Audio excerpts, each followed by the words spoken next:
ইরানের সার্বভৌমত্ব ও স্বাধীনতার প্রশ্নে পশ্চিমা বিশ্বের দৃষ্টিভঙ্গি কয়েক দশক ধরেই একই বৃত্তে আবর্তিত হচ্ছে। 1953 সালে মোহাম্মদ মোসাদ্দেকের নির্বাচিত সরকারকে হটিয়ে দেয়া থেকে শুরু করে আজকের দিনে ডোনাল্ড ট্রাম্পের শাসনামলে যুক্তরাষ্ট্র ইসরায়েলি সম্ভাব্য হামলার হুমকি সবকিছুর মূলে রয়েছে ঐতিহাসিক ধারাবাহিকতা।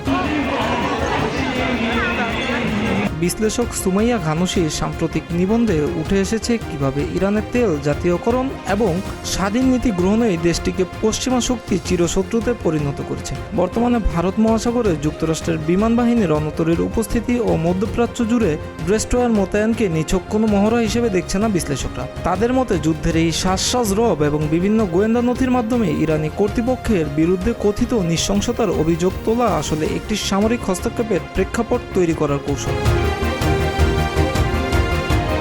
ইসরায়েল যখন ইরানের বিক্ষোভকারীদের ওপর দমনপীড়নের তথ্য দিয়ে যুক্তরাষ্ট্রের প্রেসিডেন্টকে প্ররোচিত করছে, তখন প্রশ্ন উঠেছে এই তথ্যের নিরপেক্ষতা নিয়ে। কারণ যে রাষ্ট্রটি দীর্ঘদিন ধরে তেহরানের শাসন পরিবর্তনের স্বপ্ন দেখে আসছে, তাদের দেয়া তথ্যকে ধ্রুব সত্য হিসেবে গ্রহণ করা বর্তমান ভূ রাজনৈতিক প্রেক্ষাপটে বিপজ্জনক বলে মনে করছেন অনেক বিশ্লেষক।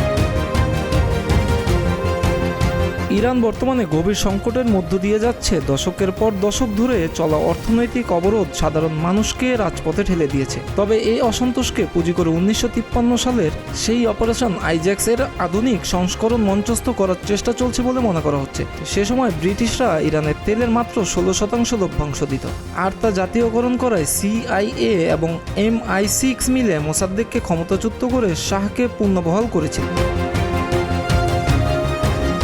একই চিত্রনাট্য ফিরে আসছে। এতে ইরান থেকে চীনে তেল রপ্তানি বন্ধ করার মাধ্যমে বেইজিংকেও চাপে ফেলার এক সুদূরপ্রসারী পরিকল্পনা কাজ করছে। 2025 সালের পরিসংখ্যানে দেখা গেছে চীনের সামুদ্রিক তেল আমদানি 13% বা দৈনিক প্রায় 13,80,000 ব্যারেল তেল আসে ইরান থেকে।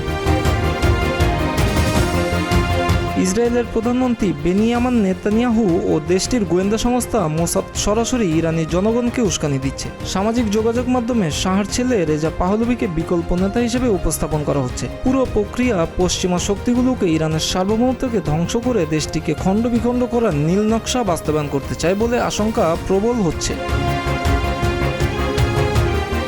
1 ফেব্রুয়ারি ইরানি বিপ্লবের বার্ষিকী। এ উত্তপ্ত পরিস্থিতি এটাই প্রমাণ করে 1993 সাল থেকে শুরু করে আজও ইরান নিজের পায়ে দাঁড়ানোর চেষ্টা করছে। পশ্চিমারা সেটাকে স্বাভাবিকভাবে দেখতে পারছে না। মিরাজ হোসাইন, প্রতিদিনের বাংলাদেশ।